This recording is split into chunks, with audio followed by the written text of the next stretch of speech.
ಇನ್ನು ಪಾಕ್ ನಿಂದ ಬಂದಂತವರು ದಂಪತಿ ಸಮೇತವಾಗಿ ಇಲ್ಲೇ ಠಿಕಾಣಿ ಹುಡ್ಕೊಂಡು ಕೂತಿದ್ರಲ್ಲ, ಅದರ ಮುಂದುವರೆದಂತ ಭಾಗ ಈಗ ಸಿಗ್ತಾ ಇದೆ.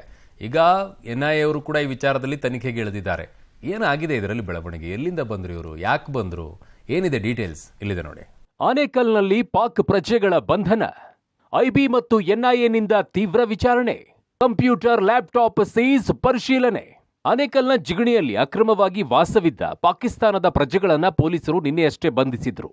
ಕೋರ್ಟ್ಗೆ ಹಾಜರುಪಡಿಸಿ 10 ದಿನ ಕಸ್ಟಡಿಗೆ ಪಡೆದಿರುವ ಪೊಲೀಸರು ರಶೀದ್ ಅಲಿ ಸಿದ್ದಕ್ಕಿ ಹಾಗೂ ಪತ್ನಿ ಆಯೇಷಳನ್ನ ತೀವ್ರ ವಿಚಾರಣೆಗೆ ಒಳಪಡಿಸಿದ್ದಾರೆ. IB ಹಾಗೂ NIA ಅಧಿಕಾರಿಗಳು ಕೂಡ ತಡರಾತ್ರಿಯವರೆಗೂ ಡ್ರಿಲ್ ಮಾಡಿದ್ದಾರೆ. ಬಾಂಗ್ಲಾ ದಂಗೆಯಲ್ಲಿ ಅಲ್ಲಿನ ಕೇಂದ್ರ ಕಾರಾಗೃಹ ಧ್ವಂಸವಾಗಿತ್ತು. ಆ ವೇಳೆ ಜೈಲಿನಿಂದ ಉಗ್ರರು ಸೇರಿ ಕುಖ್ಯಾತ ಖೈದಿಗಳು ಪರಾರಿಯಾಗಿದ್ರು.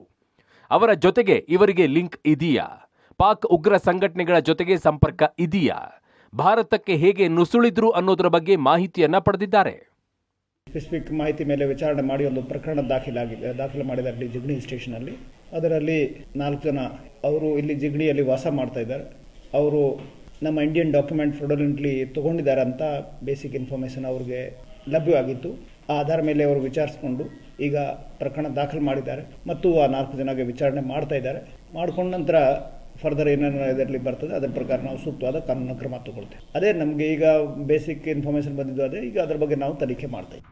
ಇನ್ನು ಧರ್ಮ ಪ್ರಚಾರ ಎಲ್ಲೆಲ್ಲಿ ಮಾಡಿದ್ದಾರೆ ಎಂಬುದರ ಬಗ್ಗೆಯೂ ಕೂಡ ವಿಚಾರಣೆ ನಡೆಯಲಿದ್ದು, ಆರೋಪಿಗಳ ಹೇಳಿಕೆಯನ್ನ ಆಧರಿಸಿ ಇನ್ನಷ್ಟು ಮಂದಿಯನ್ನ ಬಂಧಿಸುವ ಸಾಧ್ಯತೆ ಇದೆ.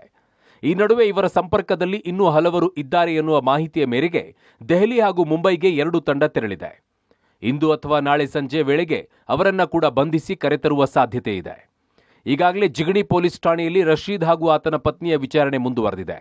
ಆರೋಪಿಗಳ ಮನೆಯಲ್ಲಿ ಲ್ಯಾಪ್ಟಾಪ್ ಸೀಸ್ ಮಾಡಿ ಅಧಿಕಾರಿಗಳು ಪರಿಶೀಲನೆ ನಡೆಸ್ತಾ ಇದ್ದಾರೆ.